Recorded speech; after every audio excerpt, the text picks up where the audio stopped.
Good morning. This is Arlan Suderman, Chief Commodities Economist at StoneX. It's a little before 9 a.m. talking to you from the trading floor this morning as we look at the markets. We're seeing the energy prices up a little bit higher this morning, roughly about 1% as we speak. Grain and oil seeds were higher overnight, but wheat slipping down lower. Pretty much trying to focus on positioning now ahead of USDA's WASDE crop report coming out on Monday. That's one of the biggest reports of the year in the ag sector, as USDA tends to release their supply and demand estimates both domestically and globally for the coming marketing year, projecting forward up to a year and a half nearly ahead of time, and that then sets the tone over the next several months for those markets. As we look at the energy markets this morning, it's seeing a little bit of support, and I'll get into some of the reasons on the international front, but also finding some value buying after the last dip down to about $55. Meanwhile, we're finding that many of the oil companies are reducing production, reducing investments in the oil fields.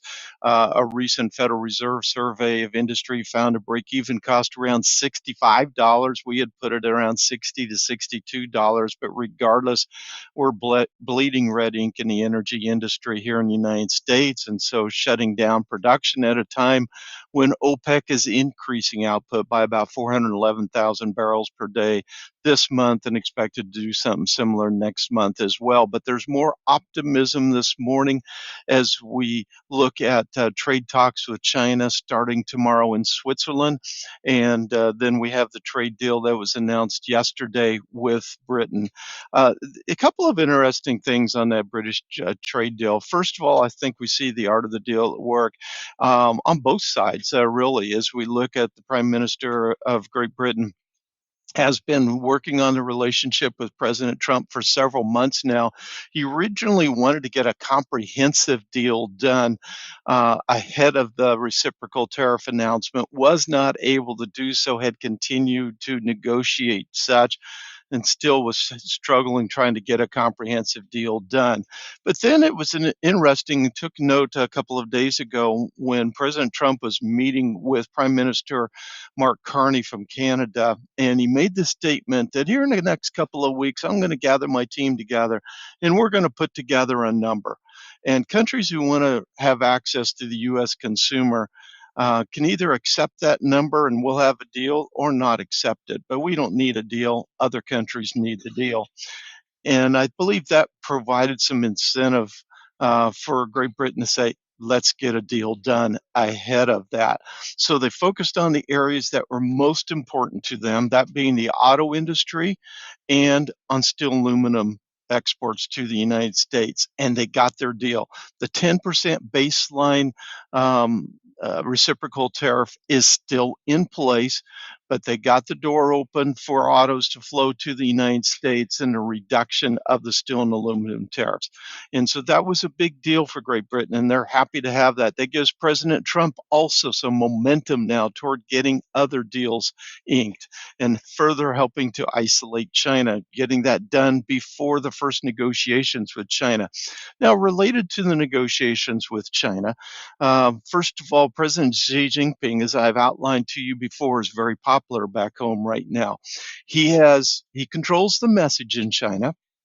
And basically, the message for some time has been the United States is the country with the unfair trade practices. That's been the case for years. They've been using unfair trade practices. And I, as Xi Jinping, have been the only world leader willing to stand up to the bully America, which has declared war on us here in China. And so there's a real sense of a willingness to sacrifice, to support their leader against this, in this war against the United States right now. So he's got all that popularity. So he can't look weak going into negotiations, offering to negotiate. So we know that there was behind the scenes low level talks. And I really believe that what President Trump said was, go ahead and say that we asked for the negotiation. So you just finally said, okay, we'll let you talk, type of thing. And that opened the door. And President Trump took the next step today. Remember, our tariffs on them, reciprocal tariffs, are 145%, and they put 125% retaliatory tariffs on us. That's essentially an embargo on trade.